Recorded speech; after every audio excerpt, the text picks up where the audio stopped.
शुरू करते हैं हिस्ट्री का रिवीजन। पूर्व ऐतिहासिक काल एवं आदि ऐतिहासिक काल। पूर्व ऐतिहासिक काल एवं आदि ऐतिहासिक काल। पूर्व ऐतिहासिक काल उस काल को कहा जाता है जिस काल के अध्ययन का केवल पुरातात्विक सामग्री ही उपलब्ध हो परंतु साहित्यिक साक्ष्य उपलब्ध नहीं हो। जिस काल के अध्ययन के लिए पुरातात्विक और साहित्यिक दोनों प्रकार की सामग्रियां उपलब्ध हों परंतु साहित्यिक साक्ष्य का उपयोग नहीं हो पा रहा है तो उसे आदि ऐतिहासिक काल कह सकते हैं। इस आधार पर हड़प्पा सभ्यता वैदिक सभ्यता को भी आदि ऐतिहासिक काल में रख दिया जाता है क्योंकि पहले के पास लिपि है तो परंतु उस लिपि को पढ़ा नहीं जा सका और जबकि दूसरे के पास भाषा है किंतु उसे लिपि नहीं है। परंतु विभाजन का एक दूसरा आधार भी इसके अनुसार है। तो जिस काल में कृषि की शुरुआत नहीं हुई हो उसे पूर्व ऐतिहासिक काल कहते हैं और दूसरे शब्दों में पूर्व ऐतिहासिक काल के कार्यक्रम में हम उन आदि मानवों का अध्ययन करते हैं जो पत्थर के उपकरणों का प्रयोग करते थे तथा शिकार एवं खाद्य संग्रह पर निर्भर थे। उदाहरण के लिए पुरापाषाण काल मध्य पाषाण काल। वही दूसरी तरफ जिस काल में कृषि कार्य आरंभ हुआ उसे आदि ऐतिहासिक काल करार दिया गया। अर्थात आदि ऐतिहासिक काल में उन समुदायों का अध्ययन किया जाता है जो खाद्य संग्रह से खाद्य उत्पादक की अवस्था में पहुंच चुके थे। इस आधार पर नवपाषाण काल और ताम्रपाषाण काल को भी आदि ऐतिहासिक काल के अंतर्गत रख दिया जाता है। अब पुरापाषाण काल तो 10,000 ईसा पूर्व तक था।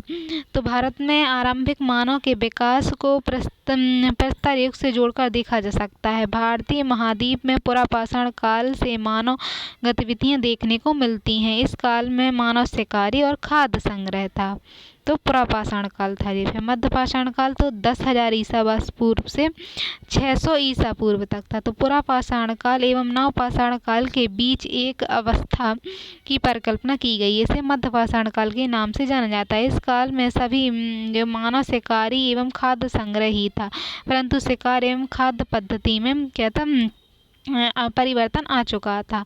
नवपाषाण काल तो ये 600 ईसा वर्ष पूर्व के बाद का है। इस काल में मानव खाद्य संग्रह से खाद्य उत्पादक की अवस्था में पहुंच गया था। तो खाद्य अवस्था में पहुंच गया था तो स्थायी जीवन जीने लगा था। इस कारण आगे के परिवर्तनों का मार्ग तैयार हुआ। आरंभ में भारत में प्राचीनतम नवपाषाण कालीन स्थान बलूचिस्तान के मेहरगढ़ को माना जाता था परंतु अब उत्तर प्रदेश में लोहरादेव को प्राचीन स्थान माना जाता है। फिर ताम्रकाल तो ये 3500 ईसा वर्ष पूर्व के पश्चात का है। ताम्रपाषाण तो इसमें क्या है मानव ने धातु के रूप में तांबे का प्रचलन प्रारंभ हुआ। तो मानव ने क्या हुआ धातु के रूप में तांबे का प्रचलन प्रारंभ किया। तांबे के उपकरणों के प्रकार में कृषि अर्थव्यवस्था को और भी मजबूती हुई और सबसे आरंभिक ताम्रपाषाण कालिक स्थल उत्तर पश्चिम भारत में मिलते हैं। फिर हड़प्पा सभ्यता तो 2600 ईसा पूर्व से 1900 ईसा पूर्व। यहाँ बेहतर कृषि उत्पादन उन्नत व्यापार के कारण उत्तर पश्चिम भारत का एक भाग नगरीय दिशा में आगे बढ़ा तो हड़प्पा सभ्यता आई। फिर इसमें परिवर्तन का अध्ययन भी हुआ यानी परिवर्तन के आधार पर जलवायु परिवर्तन कारक आए, तकनीकी में परिवर्तन आया, जीव उपार्जन में परिवर्तन आया, सामाजिक संबंधों में परिवर्तन आया और सांस्कृतिक दृष्टिकोण में भी परिवर्तन आए। तो पहला है जलवायु संबंधी कारकों में परिवर्तन। अगर हम जलवायु संबंधी कारकों पर नजर डालते हैं तो हमें ज्ञात होता है कि पुरापाषाण काल प्लेस्टोसीन युग की उत्तर अवस्था से जुड़ा हुआ है। अब वातावरण में अधिक ठंडक थी और कृषि के लिए स्थिति अधिक अनुकूल हुई थी परंतु लगभग 10,000 ईसा पूर्व में हेलोसीन युग का आरंभ हुआ और जब वातावरण शुष्क हुआ तो इससे कृषि के लिए अनुकूल परिस्थितियां उत्पन्न हुई। इस प्रकार नवपाषाण से कृषि आरंभ हो गई और आगे काल में ये प्रगति और होती रही। तो फिर यहाँ नवपाषाण काल में कृषि तकनीक विकसित हो गई तो तकनीकी का विकास हुआ। फिर पुरापाषाण काल के लोग पत्थर और हड्डियों के उपकरणों का प्रयोग करते थे। इस काल में क्रूड उपकरणों का महत्व बना हुआ था। क्रूड उपकरणों से तात्पर्य भारी स्फटिक पत्थरों से निर्मित उपकरण है। इसमें हस्तशिल्प कुठार, चॉपर यानी काटने वाले औजार, विदरणी तो हस्तशिल्प कुठार, चॉपर, विदरणी जैसे उपकरण मिलते हैं। उदाहरण के लिए पंजाब में सोहन नदी से चॉपर जैसे उपकरण के साक्ष्य मिले हैं। दक्षिण में मद्रास के आसपास कई स्थानों पर हस्तकुठार जैसे उपकरण, परंतु क्रूड उपकरण के साथ साथ शल्य उपकरण का भी प्रयोग होता रहा है। शल्य उपकरण पत्थर के छोटे छोटे टुकड़ों से बनाए जाते थे। ये धारदार होने के साथ हल्के भी होते थे। इसी श्रेणी में हम तीक्ष्णी, खुरेची जैसे उपकरणों को रख सकते हैं। फिर मध्यकाल तक आकर माइक्रोलीथ जैसे उपकरणों का विकास देखने को मिलता है। 1 सेंटीमीटर से 5 सेंटीमीटर के छोटे पाषाण उपकरण होते थे, जिनका प्रयोग लकड़ी हड्डी से जोड़कर किया जाता था। इसके परिणाम स्वरूप तीर कमान का विकास हुआ। आगे नवपाषाण काल में तकनीक विकास के रूप में पॉलिशदार उपकरणों का प्रयोग देखने को मिला। दूसरे शब्दों में पहले पत्थरों से पत्थर को तोड़कर उपकरण बनाए जाते थे जो खुरदरे होते थे, परंतु अब पत्थरों से पत्थर को घिसकर उपकरण बनाए जाने लगे थे जो अधिक चिकने होते थे और इसके माध्यम से खेती करना आसान हो गया था। तो इस तरह के जो पत्थर थे, औजार थे इनके। अब है जीविकोपार्जन में परिवर्तन आया। तो पुरापाषाण काल में मानव मुख्यतः शिकार और खाद्य संग्रह था। शिकार की तुलना में खाद्य संग्रह निश्चय ही महत्वपूर्ण रहा हुआ, क्योंकि जो खाद्य संग्रह हुआ खाद्य था उसे सुरक्षित रखना अधिक आसान था। यद्यपि मध्यपाषाण काल में भी लोग मुख्यतः शिकारी और खाद्य संग्रह ही बने रहे, परंतु शिकार खाद्य संग्रह की तकनीक में परिवर्तन आ गया था। तीर और कमान के प्रयोग से अब बड़े पशुओं के साथ साथ छोटे पशु पक्षियों का शिकार करना संभव हुआ। साथ ही मछली पकड़ने की कला विकसित हुई और इस कारण खाद्यान्न की उपलब्धता बढ़ गई। और फिर इस काल में हमें पशु का आरंभिक साक्ष्य मध्य प्रदेश के अहमदगढ़ और राजस्थान के बगौर से मिलता है। यद्यपि इस काल में खेती की शुरुआत नहीं हुई थी, परंतु जंगली किस्म के अनाज का प्रयोग प्रारंभ हुआ था। फिर नवपाषाण काल आया तो इसमें जीविकोपार्जन के क्षेत्र में प्रमुख परिवर्तन आए, यानी मानव शिकारी खाद्य संग्रह से खाद्य उत्पादक की अवस्था में पहुंच गया। फिर इतिहास में महत्वपूर्ण परिवर्तन शुरू हुआ। इस काल में निश्चित रूप से पशुपालन और कृषि कार्य आरंभ हुआ। तो नवपाषाण में पशुपालन और कृषि कार्य यहाँ आरंभ हुआ और पशुपालन भी। वैसे तो मृद भांडों के प्रयोग का साक्ष्य मध्यपाषाण काल से ही मिलने लगे थे, किंतु नियमित रूप से इसका प्रयोग नवपाषाण काल में आरंभ हुआ। तो नवपाषाण काल में मृद भांड जो थे वो मिलने लगे थे। फिर नवपाषाण काल को नवक्रांति का नाम दिया जाता है, क्योंकि जब कृषि कार्य आरंभ हुआ तो फिर आर्थिक सामाजिक राजनीतिक क्षेत्र में महत्वपूर्ण परिवर्तन को प्रोत्साहन हुआ। आगे प्रथम धातु के रूप में तांबे का प्रचलन प्रारंभ हो गया। तो ताम्रकाल के नाम से जाना जाता है। चूंकि तांबे के उपकरण पत्थर के उपकरण से कहीं अधिक बेहतर थे, इसीलिए ताम्रकाल में आकर कृषि अर्थव्यवस्था और भी अधिक मजबूत हो गई। तो ताम्रकाल काल में कृषि और मजबूत हो गई।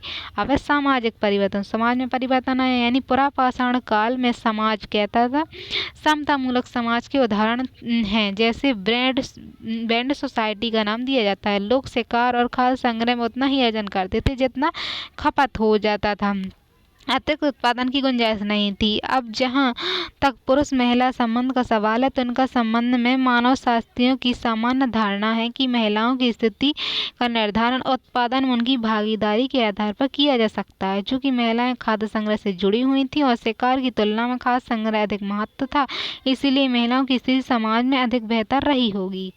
तो इस तरह से समाजशास्त्री इनका विचार है। फिर मध्य काल में क्या हुआ, तो मध्य काल में भी समाज समता मूलक था, तो इसमें भी बेड सोसाइटी का नाम दिया जाता। और पहली बार इसी काल में परिवार की कल्पना का विकास हुआ, अर्थात अब बूढ़े व्यक्ति बच्चों की देखभाल के लिए घर पर छोड़े जाने लगे। और फिर इस काल में मृतक व्यक्ति के समाधान यानी मृत संस्कार की जो व्यवस्था थी वो शुरू हुई मध्यकाल में। नवपाषाण काल ताम्रपाषाण काल तक आकर लोग आवश्यकता से अधिक उत्पादन करने लगे तथा समाज में विभाजन की प्रक्रिया शुरू हुई। इसीलिए इस काल में मुखिया तंत्र का विकास हुआ। ब्रैंड सोसाइटी का स्थान मुखिया तंत्र ने ले लिया। घरों की बनावट और धान्य कोठरों की उपस्थिति थी, तो घर में धान कोठर बनाए जाने लगे। तो मुखिया तंत्र की स्थिति और धान कोठरों की उपस्थिति हुई, मुखिया तंत्र की ओर संकेत करती है कि मुखिया तंत्र रहा होगा, यहाँ मुखिया तंत्र रहा होगा। अब है सांस्कृतिक परिवर्तन। संस्कृति में क्या परिवर्तन हुआ, आरंभ मानव का अधिकांश समय जीविकोपार्जन में ही चला जाता था, परंतु धीरे धीरे वह परिवेश के साथ सहचर्य आदान प्रदान स्थापित करने लगा। परिणाम स्वरूप धर्म कला का विकास हुआ। वैसे कला के रूप में हमें हड्डी और प्रस्तर की मूर्तियाँ मिलती हैं, परंतु कला मुख्य रूप से चित्रकला के रूप में दिखने को मिलती है। तो चित्रकला का विकास हुआ, यानी वैश्विक संदर्भ में चित्रकला का विकास पुरापाषाण काल से ही माना जाता है। यूरोप, ऑस्ट्रेलिया और अफ्रीका आदि महाद्वीपों से हमें ये चित्र मिलते हैं। भारत के संदर्भ में दृष्टिकोण यह कहता है कि मध्य प्रदेश में भीमबेटका में कुछ चित्र भीमबेटका जो चित्र हैं, तो भीमबेटका के कुछ चित्र हैं, चित्र पुरापाषाण काल की उत्तर अवस्था से जुड़े हुए हैं, परंतु सामान्य धारणा यह है कि भारत में चित्रकला का स्पष्ट साक्ष्य मध्य पाषाण काल में आकर मिला। तो मध्य पाषाण कैसे चित्र बनाए गए थे, तो इससे प्राय दो प्रकार के चित्र बनाए गए थे, गुफा की दीवारों पर तथा प्रस्तर से खरोच कर। इसे पेट्रोग्लिफ कहा जाता है, दूसरे रंगों का उपयोग करके। तो इसमें 16 प्रकार के रंगों का विवरण मिलता है। ये चित्र तो गुफा के अंदर बनाए गए जाते थे या गुफा के बाहर चट्टानों पर, तो या तो गुफा के अंदर बनते थे या गुफा के बाहर चट्टानों पर खरोच के बनाए जाते थे। अब है मध्य पाषाण कालीन चित्रकला के विषय। तो विषय क्या थे, किस विषय, तो शिकार के दृश्य होते थे, समूह के नृत्य होते थे, संगीत के चित्र, महिलाओं द्वारा खाद्य संग्रह के चित्र, गर्भवती महिलाओं के चित्र, महिलाओं द्वारा अपने शिशुओं को पालने के चित्र। तो इस तरह के चित्र उस समय बनाए जाते थे मध्य पाषाण काल में। मध्य पाषाणकालीन चित्रों से क्या तात्पर्य है, तो संभव है कि लिपि के अनुपस्थिति में, यानी लिपि लिखने वाली लिपि नहीं थी, तो मध्य पाषाणकालीन मानव चित्रों के माध्यम से अपने भावों को व्यक्त करने का प्रयास करते रहे थे। लिपि के अभाव में ये चित्र ही बोलते प्रतीत होते हैं। यह भी संभव है कि शिकार पर जाने से पहले इन चित्रों के माध्यम से किसी अनुष्ठान को पूरा करते हों ताकि उन्हें बेहतर शिकार मिल सके। इसका अर्थ है कि इन चित्रों का अनुष्ठानिक महत्व भी था। मध्य पाषाणकालीन चित्रों का महत्व क्या है, तो लिपि की अनुपस्थिति में चित्र बोलते प्रतीत होते हैं। शिकार वाले दृश्य ऐसा प्रतीत होता है कि लोगों के मन में करुणा का भाव जागृत रहा था। प्राय शिकार के दृश्य में शिकारियों के सशरीर न दर्शाकर संकेत के रूप में दर्शाया गया है। इसका अर्थ है कि शिकार के मध्य जो पशु हत्या होती थी उससे पीड़ा होती थी, इसीलिए वे अपने आप को सीधे तौर पर नहीं जोड़ना चाहते थे। उसी प्रकार अकेला शिकार का चित्र न होना भी इस बात को दर्शाता है कि मानव अपने आप को हिंसा से प्रत्यक्ष रूप से नहीं जोड़ना चाहता था। फिर सामूहिक दावत है इसमें, तो सामूहिक दावत समारोह के चित्र दर्शाते हैं कि उनके जीवन में अब सामूहिकता की भावना प्रबल रही थी, अर्थात अब समुदाय की भावना मजबूत होने लगी थी। इन चित्रों ने जो नृत्य संगीत के दृश्य हैं वे दर्शाते हैं कि लोगों के जीवन में लय ताल आरंभ हो गया था। इस तरह से उनके बारे में है। मध्य पाषाण कालीन चित्र के सौंदर्य बोध। क्या सौंदर्य है? तो करुणा का भाव है उसमें, माता द्वारा शिशु के पालने का दृश्य है, शिकार के दृश्य हैं और लय और ताल है। तो इस तरह की सुंदरता के दृश्य हैं उसमें।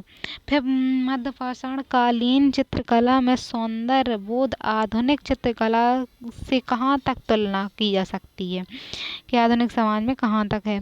तो मध्य पाषाण काल चित्रकला का उद्देश्य लय ताल को तलाशना था, लेकिन वर्तमान चित्रकला का उद्देश्य लय की तलाश है।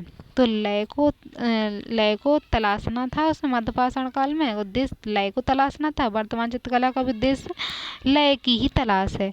मध्य पाषाण कालीन चित्रकला में प्राचीन प्रतीकात्मकता थी, वर्तमान चित्रकला में भी प्रतीकात्मकता है। मध्य पाषाण कालीन चित्रकला आदि मानव के सरल भावों की व्यक्ति थी, वहीं आधुनिक में क्या है, आधुनिक मानव के जटिल भावों की अभिव्यक्ति है। क्वेश्चन है कि भारत में मध्य पाषाण कालीन शिल्पकला न केवल उस काल के सांस्कृतिक जीवन को बल्कि आधुनिक चित्रकला की तुलनीय परिष्कृत सौंदर्य बोध को प्रतिबिंबित करती है। तो इस पर टिप्पणी करनी है। तो मध्य पाषाण काल मानव जीवन को उस अवस्था को दर्शाता है जब मानव शिकारी खाद्य संग्रह था, वह पाषाण उपकरणों की सहायता से जीवन यापन करता था, परंतु उस काल में मानव ने परिवेश के संबंध में अपनी समझ को दुर्लभ गुफा चित्रों में अभिव्यक्त किया है। तो मध्य पाषाण के चित्र मध्य प्रदेश के भोपाल के निकट भीमबेटका, मिर्जापुर और सुहागी घाट की गुफा, उड़ीसा के सुंदरगढ़ और संभलपुर आदि स्थानों से मिलते हैं जो भिन्न है। फिर कलाओं के कला जो है उनके संदर्भ में दक्षिण भारत में आंध्र प्रदेश, कर्नाटक, तमिलनाडु कई स्थानों पर चित्र मिलते हैं। इन चित्रों से शिकार के दृश्य, सामूहिक नृत्य, संगीत, माता बच्चे, गर्भवती महिला, स्त्री, मनुष्य, मृत जानवरों को उठाते हुए आदि के दृश्य मिलते हैं। इस प्रकार चित्रों में विविधता दिखती है। एक दिलचस्प तथ्य यह है कि इन गुफा चित्रों में पुरुषों को रेखे के रूप में चित्रित किया गया है। इसका कारण संभवतः पुरुषों का शिकार गतिविधियों से जुड़ा होना था, यानी पुरुष क्या थे, शिकार की गतिविधियों से जुड़े थे। शिकार के मध्य पशुओं की जो हत्या होती थी, तो यानी शिकार के मध्य पशुओं का घायल करना या मारना होता था। इस प्रकार की गतिविधियां इस प्रकार भावनात्मक तनाव पैदा करती थी। संभवतः इसीलिए ऐसे दृश्यों को स्पष्ट प्रतिनिधित्व न देकर सांकेतिक प्रतिनिधित्व दिया गया है, तो संकेत से दर्शाया गया था। इस प्रकार मध्य पाषाण कालीन चित्रों में आदि मानव के मनोभाव की अभिव्यक्ति है। और लिपि की क्या है, लिपि का अभाव है, अनुपस्थिति में चित्र क्या है, जैसे लिपि के अभाव में चित्र बोलने का प्रयास करते नजर आते हैं। सांकेतिक और विविधता में यह कला कहीं कहीं आधुनिक चित्रकला के निकट प्रतीत होती है। यह यद्यपि दोनों के रूप में अंतर है। तो मध्य पाषाण कालीन चित्रकला आदि मानव के सरल भावों की अभिव्यक्ति है। आदि मानव अपने परिवेश को समझने का प्रयास कर रहे हैं, उन्हें अपनी इस समझ को चित्रकला के रूप में व्यक्त किया है। दूसरी तरफ आधुनिक जीवन जो है पाषाण कालीन जीवन की तुलना में बहुत अधिक जटिल है। आधुनिक मानव का बोध भी बहुआयामी है, अतः आधुनिक जीवन संपूर्ण जटिलता के साथ आधुनिक चित्रकला में अभिव्यक्त हुआ है। हम मध्य पाषाण काल का अध्ययन क्यों करते हैं? तो मध्य पाषाण का अध्ययन, तो इन कलाओं के माध्यम से हम हजारों वर्ष पीछे जाकर आरंभिक मानव की सोच, दृष्टिकोण, सौंदर्य बोध को समझने का प्रयास करते हैं, क्योंकि वे मानव सभ्यता की विरासत हैं, इसलिए इनका आज भी महत्व है। फिर भारत की प्रथम नगरीय सभ्यता हड़प्पा सभ्यता जो 2600 ईसा वर्ष पूर्व से 1900 ईसा पूर्व तक रही। तो हड़प्पा सभ्यता के बारे में असाधारण सभ्यता की जड़ कहाँ है, तो कहाँ से कहाँ तक थी हड़प्पा सभ्यता की जानकारी इसमें। तो हड़प्पा सभ्यता जैसी उन्नत सभ्यता का इतिहासकारों के लिए हमेशा दिलचस्पी और चुनौती का विषय रहा है। मुख्य प्रश्न यह है कि जब भारत उपमहाद्वीप के अन्य क्षेत्र विकास में निम्न स्तर पर थे, तो कुछ खास क्षेत्र नगरीय अवस्था में कैसे पहुंच गए। कुछ ब्रिटिश विद्वानों ने प्राचीन भारतीयों की भूमिकाओं को कम करने के लिए मेसोपोटामिया से इसकी उत्पत्ति को दर्शाने का प्रयास किया, परंतु हड़प्पा सभ्यता में मेसोपोटामिया की सभ्यता की तुलना में कहीं अधिक उन्नत थी। इसकी नगरीय निर्माण योजना अद्वितीय थी।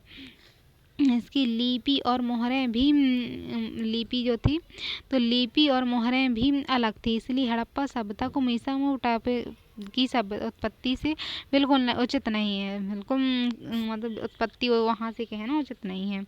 बाद के काल में शोधों से अलग अलग देशी उत्पत्ति सिद्धांत उत्पन्न हुए। मतलब जो उत्तर पश्चिम में नदी घाटी में बाढ़ से लाई गई जलोढ़ मिट्टी काफ़ी उपजाऊ सिद्ध हुई।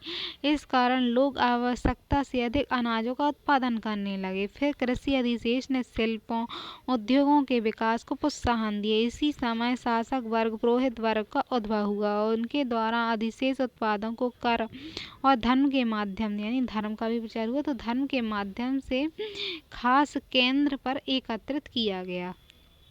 और वही समय है जब धान्य कोठारों का विकास हुआ, तांबे कांसे का विकास हुआ, उसने उत्पादन में और अधिक बेहतर भूमिका निभाई। फिर स्थल जल परिवहन के रूप में क्रमशः गाड़ी नाव का प्रचलन शुरू हुआ। तो फिर यही काल है जब लेखन कला का विकास हो गया था। उपयुक्त विकास का परिणाम था कि 2600 ईसा पूर्व में एक उन्नत नगरीय सभ्यता का विकास हो गया। इसे एक विलक्षण सभ्यता क्यों माना जाता है? तो कई कारक हैं, कई कारकों ने इसे एक विलक्षण सभ्यता के रूप में स्थापित किया। निश्चित ही इसमें सबसे महत्वपूर्ण कारक है हड़प्पा सभ्यता की उन्नत नगरीय निर्माण योजना। इन कारकों को निम्न रूपों में समझा जा सकता है। जैसे उन्नत नगर निर्माण की योजना तो बहुत अच्छी थी यहाँ, यानी हड़प्पा सभ्यता में के समानांतर एशिया में मेसोपोटामिया की सभ्यता और उत्तर पूर्वी अफ्रीका में मिस्र की सभ्यता, यानी अफ्रीका में मिस्र की सभ्यता हो रही थी और पश्चिम में एशिया के पश्चिम मेसोपोटामिया की सभ्यता विकसित हो रही थी। सभी समकालीन नगरीय सभ्यताएं थी, परंतु हड़प्पा सभ्यता की नगर निर्माण योजना सबसे विलक्षण थी। सामान्यतः हड़प्पाई नगर दो भागों में विभाजित था। पश्चिम भाग में दुर्ग क्षेत्र और पूर्वी भाग में निचला क्षेत्र। दुर्ग क्षेत्र शासक वर्ग के लोग रहते थे, जबकि निचले क्षेत्र में जनसामान्य लोग। हड़प्पाई नगर की योजना यानी ग्रिड प्रणाली पर थी। ग्रिड प्रणाली यानी इस तरह से विकसित थी। तो ग्रिड प्रणाली इस तरह से थी। ग्रिड प्रणाली विकसित थी। मुख्य सड़क की चौड़ाई लगभग 20 मीटर तक होती थी। मुख्य चौड़ाई मुख्य सड़क की तो मुख्य चौड़ाई 10 मीटर की होती थी। दो सड़कें एक दूसरे को समकोण पर काटती थी, इस तरह समकोण पर काटती थी। सड़कों के किनारे मकान निर्माण किए जाते थे। ये पक्की ईंटों से निर्मित होते थे। सामान्यतः मकान एक मंजिला होता था। बहुमंजिले मकान भी उदाहरण मिलते हैं। मकानों के प्रांगण में कुआं होता था। ऊपर की मंजिल पर जाने के लिए सीढ़ियां होती थी। उनकी जल निकास प्रणाली समकालीन विश्व में दुर्लभ थी।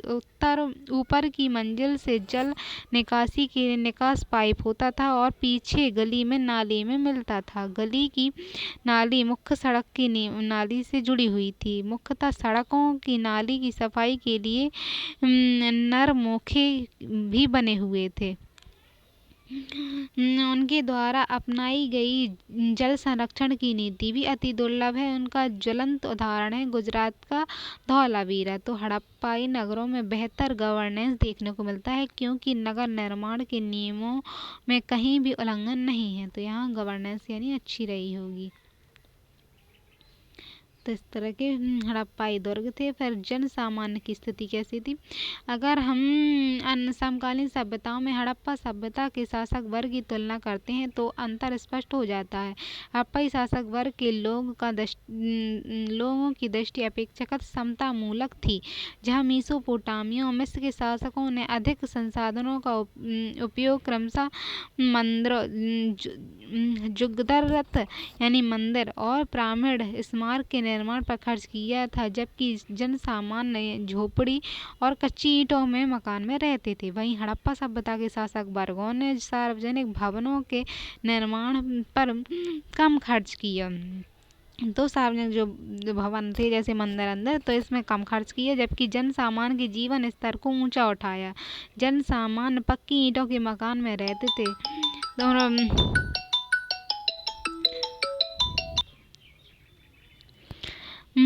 तो यहाँ क्या है, निर्माण पर खर्च किया था, जबकि जन सामान्य झोपड़ी और कच्ची मकानों में रहते थे। वहीं हड़प्पाई शासक वर्गों ने सार्वजनिक भवनों के निर्माण पर कम खर्च किया था, जबकि जन सामान्य के जीवन स्तर में ऊंचा उठाया था उन्होंने। जन सामान्य पक्की ईंटों के मकान में रहते थे और हड़प्पा सभ्यता के अंतर्गत लोगों ने दुर्लभ नगर सभ्यता का उपभोग किया था। मोहनजोदड़ो अन्नागार है और लोथल का गोदीवाड़ा इस तरह।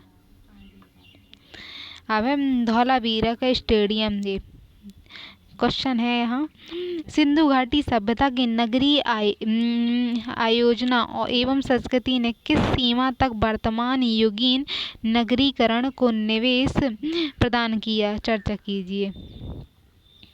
तो सिंधु घाटी की सभ्यता ने, जो भारतीय उपमहाद्वीप में पहली नगरीय क्रांति का प्रतिनिधित्व करती थी, भारत के भावी नगरीकरण पर भी अपना प्रभाव छोड़ा। इसी नगर निर्माण योजना या नगरीय जीवन पद्धति पर कुछ हद तक बाद में भी अनुसरण किया गया।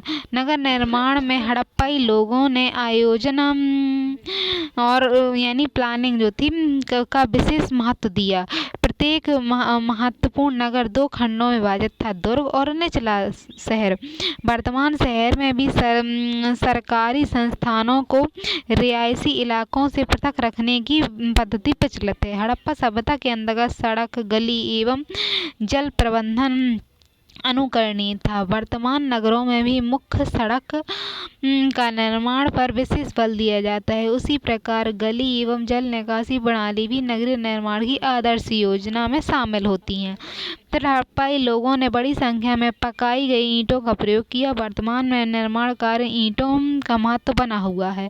इसके अतिरिक्त हड़प्पाई नगरों की ही तरह वर्तमान भारतीय नगरों का भी बहुसांस्कृतिक चरित्र है, किंतु कुछ बातों में हम हड़प्पाई नगरों को से सीख नहीं ले पाए हैं। उदाहरण के लिए हड़प्पाई लोगों का गवर्नेंस कहीं बेहतर है, उनका क्रियान्वयन पक्ष भी चुस्त रहा है।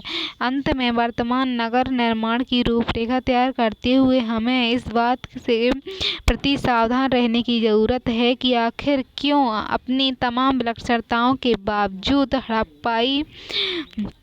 हड़प्पाई नगर धरणीय नहीं हो सका। तो हड़प्पा के जो धर्म है और कला है उसके बारे में, तो धर्म के 2 रूप होते हैं, अनुष्ठानिक कर्मकांड तत्व एवं चिंतन यानी दार्शनिक पक्ष। तो साहित्यिक साक्ष्यों के अभाव में हमें हड़प्पाई धर्म का दार्शनिक पक्ष का ज्ञान तो नहीं हो पाता, परंतु पुरातत्व के आधार पर हड़प्पाई धर्म के कर्मकांड वाले पक्ष की ओर जान सकते हैं, जो इस प्रकार हैं। इस सभ्यता में लोग उत्पादक शक्ति की पूजा करते थे। उत्पादक शक्ति अर्थात मातृदेवी की पूजा, पृथ्वी पूजा, अग्नि पूजा अर्थात यज्ञ, इन सभी पर उनका संबंध उत्पादक शक्ति से रहा था। फिर हड़प्पाई धर्म का स्वरूप बहुदेववादी था, अर्थात एक से अधिक देवताओं की पूजा होती थी। पशुपति शिव की पूजा, मातृ देवी की पूजा, पृथ्वी पूजा, पशु पूजा, नाग पूजा, अग्नि पूजा, जल पूजा आदि। फिर हड़प्पाई लोगों में संभवतः मूर्ति पूजा का प्रचलन था, क्योंकि बड़ी संख्या में प्रस्तर, तांबे, कांस्य, पकाई गई मिट्टी की मूर्तियां मिलती हैं, परंतु उस काल में मंदिर का साक्ष्य नहीं मिलता है। फिर मूर्तियों का पूजन का संबंध भक्ति भाव से जोड़ा जाता है। धर्म के क्षेत्र में स्त्री तत्व की प्रधानता दिखती है, तो स्त्रियों का प्रधान था। बच्चों के गले में पड़ी ताबीज जीववाद की ओर संकेत करती है। पर भारतीय धर्म परंपरा में हड़प्पाई धर्म की विरासत, तो भारत में हड़प्पा धर्म से क्या विरासत मिली है। यद्यपि हड़प्पाई नगरों का पतन हो गया, परंतु हड़प्पाई धर्म के तत्व भारतीय धार्मिक परंपरा में घुल मिल गए, जिसे हम वर्तमान में हिंदू धर्म के नाम से जानते हैं। उस पर केवल वैदिक धर्म का ही नहीं बल्कि हड़प्पाई धर्म का भी प्रभाव है। हड़प्पाई धर्म की कुछ प्रमुख विशेषताएं हैं, जैसे मातृ देवी की पूजा, पशुपति शिव की पूजा, अग्नि पूजा, जल पूजा, पशु पूजा, सर्प पूजा, मूर्ति पूजा, भक्ति की अवधारणा भी वर्तमान हिंदू धर्म में दिखाई देती हैं। अब है हड़प्पाई काल की विशेषताएं। तो हड़प्पाई लोगों की सौंदर्य अभिरुचि उनकी कला के माध्यम से व्यक्त होती है। हड़प्पाई लोगों ने बड़ी संख्या में कलात्मक उत्पादन किए हैं। ये कलाएं हैं मोहर है, मणिके, कांस्य कला, प्रस्तर कला मृणन मूर्तियों के रूप में मिलती है। हड़प्पाई लोगों में मोहरें सामान्यतः सिलखड़िया से निर्मित होती थीं। मोहरें वर्गाकार आयताकार होती थी तथा उन पर पशुओं की आकृति लिपि उत्कीर्ण की जाती थी। इनका उपयोग क्या व्यापारिक वस्तुओं की पहचान के लिए होता था। उसी प्रकार दूसरी तरह की आकृतियां मनके भी अधिकांश मनके मिले हैं। तो फिर इनमें क्या है, अधिकांश मनके सिलखड़िया से निर्मित होते थे। सिलखड़िया से मनके निर्मित होते थे। और हालांकि अर्ध बहुमूल्य पत्थर यानी सोने चांदी से निर्मित मनके के भी साक्ष्य मिलते हैं। उनका उपयोग गले में पहनने वाले आभूषण की तरह होता था। धातु कला में हड़प्पाई लोग काफी आगे थे। हमें तांबे और कांसे से निर्मित मानव और पशु मूर्तियां मिलती हैं। इनमें एक बेहतरीन मूर्ति चनहोदड़ों से प्राप्त नर्तकी की कांस्य मूर्ति है। यह कला उत्कृष्ट उदाहरण है निर्माण में देव मोम विधि का प्रयोग किया गया हो था। फिर हड़प्पा में हमें प्रस्तर कला का भी उदाहरण मिलता है। अधिकांशतः प्रस्तर मूर्तियां खंडित अवस्था में मिलती, जिसमें बेहतरीन मूर्ति है मोहनजोदड़ो से प्राप्त दाढ़ी वाले साधु की मूर्ति, जिसने तपतिया चादर ओढ़ रखी है। तो ये साधु की मूर्ति है, नर्तकी की मूर्ति है। अब मोहनजोदड़ो से प्राप्त फिर है हड़प्पा सभ्यता के अंतर्गत बड़ी संख्या में मृणन मूर्तियां मिलती हैं। इनमें मानव, पशु, पक्षी सभी की मूर्तियां मिली हैं। सामान्यतः पुरुषों की तुलना में महिलाओं की मूर्तियों की संख्या अधिक है। ये मिट्टी की पकाई गई मूर्तियां हैं। इनका उपयोग या तो पूजा के लिए होता था या फिर इनका उपयोग बच्चों के खिलौने के रूप में होता था। किंतु हाल में एक धारणा उभर कर आई है कि यह प्राय नगरीय जीवन में मृण मूर्तियों का उपयोग घरों को सजाने के लिए भी होता रहा होगा। तो इस तरह की विचारधारा इनके संबंध में निकली है। भारतीय सभ्यता में हड़प्पाई सभ्यता की विरासत। तो हड़प्पा सभ्यता एक उन्नत नगरीय चरण का दर्शाती है। हड़प्पा सभ्यता है उन्नत नगरीय चरण को दर्शाती है। लगभग 1900 ईसा पूर्व में इस सभ्यता का पतन हुआ। आरंभ में हड़प्पा सभ्यता के पतन का अर्थ सभ्यता की समाप्ति से लगाया गया था, परंतु हाल ही के दशकों में यह धारणा बदल चुकी है। अब मान्यता अलग हो गई है। यानी अब सभ्यता के पतन का अर्थ है सभ्यता के रूप में परिवर्तन। यानी सभ्यता का पतन का अर्थ निकाला है कि सभ्यता का रूप परिवर्तन हो गया, अर्थात नगरीय चरण में ग्रामीण चरण में पहुंच गई किंतु समाप्त नहीं हुई। अगर हम गहराई से परीक्षण करते हैं तो पाते हैं कि सभ्यता की विरासत आज भी हमारी संस्कृति में मौजूद है। इसे निम्न रूप में समझा जा सकता है। जैसे अगर हम कृषि के क्षेत्र में देखते हैं तो हल का प्रयोग, फसलों के प्रकार, खेती करने का तरीका सभी हड़प्पाई सब पर हड़प्पा का प्रभाव दिखता है। फिर शिल्प और कारीगरी के क्षेत्र में मिट्टी के बर्तन का निर्माण से लेकर तांबे कांसे के गलाने की पद्धति हड़प्पा के से आज चली आ रही है। फिर नगरीय स्थलों के आयोजन, सड़कों, नालियों, गलियों, घरों के निर्माण पर भी हड़प्पाई सभ्यता का जो प्रभाव दिखाई देता है। फिर लोगों के खान पान, रहन सहन, सौंदर्य प्रसाधन सभी पर हड़प्पाई प्रभाव देखा जा सकता है। उदाहरण के लिए कागज है, सिंदूर है इत्यादि का प्रयोग है। फिर धर्म के क्षेत्र में हड़प्पा लोग हिंदू धर्म का पूर्वगामी माना जाता है। यानी पशुपति शिव की पूजा से लेकर मातृ देवी की पूजा आदि भी सभी विशेषताएं मौजूद थीं। फिर कला के क्षेत्र में हड़प्पाई प्रभाव को कम करके नहीं देखा जा सकता। उदाहरण के लिए ताम्र और कांस्य की मूर्ति, प्रस्तर से निर्मित मूर्ति, मृण मूर्तियां सभी हड़प्पाई से लेकर वर्तमान काल तक चली आ रही हैं। फिर वैज्ञानिक दृष्टिकोण, तो हड़प्पाई लोगों को अंकमाला का ज्ञान था। वे 16 गुणों का प्रयोग करते थे। वे गणना के लिए 16 गुणकों का प्रयोग करते थे। उन्हें अंकमाला का भी ज्ञान था। हड़प्पाई लोग गणना में दशमलव पद्धति यानी द्विभाजन प्रणाली का प्रयोग करते थे। माप के लिए फीट या क्यूबिक का प्रयोग करते थे। उन्हें ग्रह नक्षत्रों का भी ज्ञान था। हड़प्पाई लोगों को तांबे टिन को गलाकर कांस्य बनाने की पद्धति का ज्ञान था।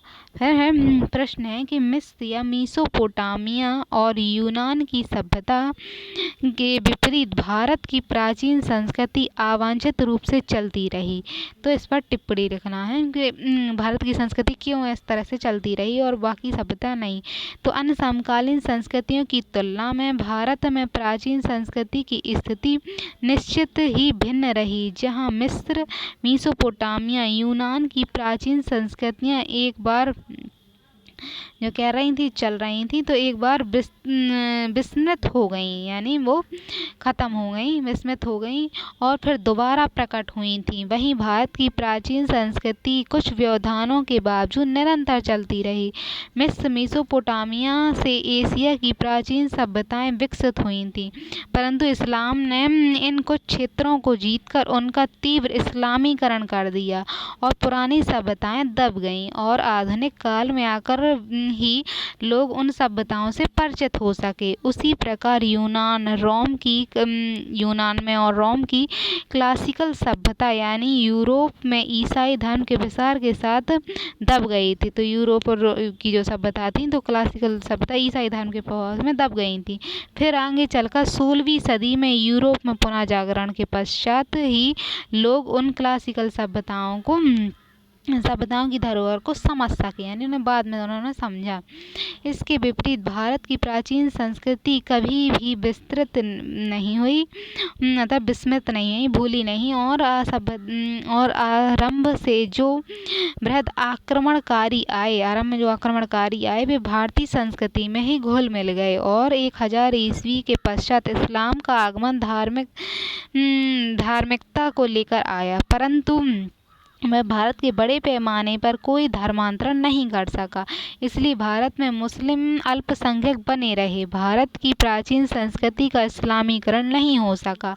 मस्जिद के साथ मंदिर का सह अस्तित्व बना रहा और 5000 वर्ष पुराने वैदिक मंत्र हिंदू के घरों में पढ़े जाते रहे हैं। और इस प्रकार हम पाते हैं कि भारत की प्राचीन संस्कृति विलक्षण और विशिष्ट बनी रही। फिर मॉडल प्रश्न है। वैसे तो लगभग 1900 ईसा वर्ष पूर्व तक हड़प्पा सभ्यता का पतन हो गया था, परंतु हड़प्पा सभ्यता की विरासत भारतीय संस्कृति के बाद में भी विद्यमान रही। इस कथन पर परीक्षण कीजिए। तो इसके संबंध में है कि हड़प्पा सभ्यता के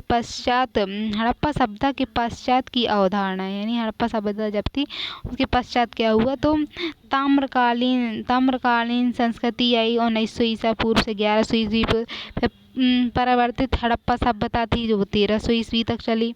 फिर चित्रधूरा, मृदभांड, इन सब का प्रयोग महापाषाण कालीन संस्कृति की आरंभिक अवस्था थी। इस तरह से फिर 1100 ईसा पूर्व के जो था उसके पश्चात हुआ तो चित्रधूरा मृदभांड का दूसरा चरण आया। फिर दक्षिण भारत में महापाषाण कालीन संस्कृति आई और फिर NBPW जैसी संस्कृतियाँ आई।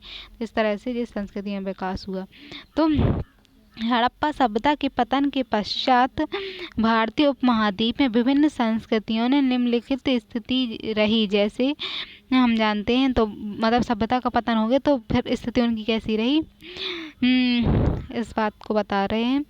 जानते हैं कि तांबे का प्रचलन लगभग 1100 ईसा पूर्व अर्थात 1000 ईस्वी तक आ गया था, यानी तांबे का प्रचलन इतने समय तक चालू हो गया था। इसके बाद लोहे का प्रचलन आरंभ हुआ। अतः विभिन्न संस्कृतियों को तांबे के चरण एवं लोहे के चरण में बांटकर देख सकते हैं। तो तांबे युग में निम्नलिखित संस्कृतियों की चर्चा कर सकते हैं। तो ताम्रकाल में क्या था, हड़प्पा सभ्यता के पतन के पश्चात हड़प्पाई शिल्पी विभिन्न क्षेत्रों में फैल गए और तांबे के ज्ञान ज्ञान का और भी अधिक प्रसार हो गया। यह एक प्रमुख कारण था कि हड़प्पा सभ्यता के पतन के पश्चात ताम्रकालीन बस्तियां और संस्कृतियों का और भी अधिक प्रसार हो गया। उदाहरण के लिए मध्य भारत में कायथा संस्कृति, मालवा संस्कृति, दक्षिण पूर्वी राजस्थान में आहार और बनास संस्कृति, फिर महाराष्ट्र में जारवे संस्कृति, तो इन सब में ताम्रकालीन संस्कृति विकसित हो गई। फिर परिवर्तित हड़प्पाई सभ्यता, ये संस्कृतियाँ भी अपने स्वरूप में ताम्र पाषाण कालीन थी, परंतु चूंकि इनका विकास हड़प्पा सभ्यता वाले क्षेत्र में हुआ था और ये हड़प्पा सभ्यता की विरासत को लेकर चल रही थी, इसीलिए इसे परिवर्तित हड़प्पा संस्कृति का नाम दिया जाता है। इन संस्कृतियों में हम पंजाब, हरियाणा, बहावलपुर और कब्रगाह एच संस्कृति और चंदहुदड़ो की झूमर संस्कृति, गुजरात के लाल चमकीले मेदभांड संस्कृति का विवरण दे सकते हैं। अब है चित्रधूरा यानी मेदभांड यानी PGW संस्कृति की आरंभिक अवस्था। तो इसका आरंभ कैसे हुआ? इसका संबंध वैदिक आर्यों से जोड़ा जाता है। यह संस्कृति 2 चरणों में विकसित हुई। पहला चरण ताम्र चरण है, जबकि दूसरा चरण लौह चरण है। चैत्रिक धूरा मेदभांड स्थल ऊपरी द्वाब के अतिरिक्त गंगा सिंधु विभाजक सतलज नदी के किनारे तक फैले थे। अब तक ये संबंधित लगभग 750 स्थल प्रकाश में आए हैं। इनमें से 4 स्थल ऐसे हैं जहाँ चित्रधूरा मेदभांड के साक्ष्य तो मिलते हैं, किंतु लोहे के उपकरण प्राप्त नहीं हैं, जैसे कि भगवानपुरा, दधेरी, नागर और कटपालान। अतः इन स्थलों को परिवर्तित हड़प्पाई सभ्यता का विरासत माना गया है। वह महापाषाण कालीन संस्कृति की आरंभिक अवस्था। जो महापाषाण कालीन जो है, तो वहाँ की संस्कृति में आरंभिक अवस्था कैसी थी? तो महापाषाण कालीन संस्कृति के लोग कुछ महत्वपूर्ण भारतीय उपमहाद्वीप में फैले थे।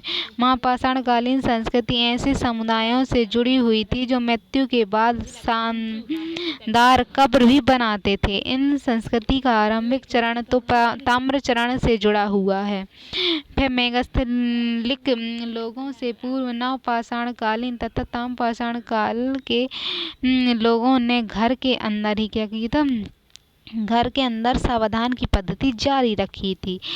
किंतु पहले क्या था? सावधान घर के अंदर ही होता था, किंतु मेगालिथिक संस्कृति से जुड़े लोगों ने अपनी कब्र रिहायशी इलाकों से बाहर स्थापित की। तो भारतीय उपमहाद्वीप में मेगालिथिक स्थल की सघन अभिव्यक्ति दक्षिण भारत में हुई, किंतु दक्षिण भारतीय उपमहाद्वीप के अनेक क्षेत्रों में भी मेगालिथिक स्थल प्राप्त हुए हैं। उदाहरण के लिए विंध्य क्षेत्र, इलाहाबाद, बांदा, मिर्जापुर, वाराणसी, पूर्वोत्तर भारत में मणिपुर से मेगालिथिक स्थल के अनेक साक्ष्य मिलते हैं। इसी प्रकार जयपुर के निकट देवास और फतेहपुर सीकरी के निकट खेड़ा से भी मेगालिथिक स्थल प्राप्त हुए हैं। अब लौह युग यानी PGW संस्कृति का दूसरा चरण है। तो इस संस्कृति का पहला चरण ताम्र चरण से जुड़ा हुआ था, जबकि दूसरा चरण लौह युग से है। इस संस्कृति का आरंभिक साक्ष्य मिले हैं, मतलब इस संस्कृति के। तो इस संस्कृति के आरंभिक साक्ष्यों में क्या है? अक्षित्रा से प्राप्त हुआ है, यानी जखेरा से खेती के उपकरण जैसे हसिया, कोदल जिसकी प्राप्ति हुई है। हस्तिनापुर से चावल, अंतरजी खेड़ा से जौ और गेहूं प्राप्त हुआ है। दक्षिण भारत में महापाषाण कालीन संस्कृति, यह संस्कृति आवश्यक रूप से लौह चरण से जुड़ी हुई थी। उदाहरण के लिए मास्की, ब्रह्मगिरी, नागार्जुनकोंड, इसके अतिरिक्त महाराष्ट्र के जूना पानी या मोहर झारी आदि यहाँ से मिली है। अब है NVPW संस्कृति। तो NVPW संस्कृति है लगभग 800 ईसा पूर्व में उत्तरी काले पॉलिशदार मृतभांड संस्कृति NVPW का विकास हुआ। यह बुद्ध काल से संबंधित थी तथा यह सीधे लौह चरण से आरंभ हुई थी। इसके संबंध स्थलों का मुख्य जमाव पूर्वी उत्तर प्रदेश, उत्तरी बिहार में देखा जा सकता है, परंतु इन मृतभांडों का विस्तार पश्चिम में तक्षशिला, दक्षिण में अमरावती तक भी देखा जा सकता है। कालांतर में संस्कृति द्वितीय नगरीकरण, पक्की ईंटों एवं आहत मुद्रा से जुड़ जाती है। तो ये संस्कृति और भी चीज़ों से जुड़ जाती है।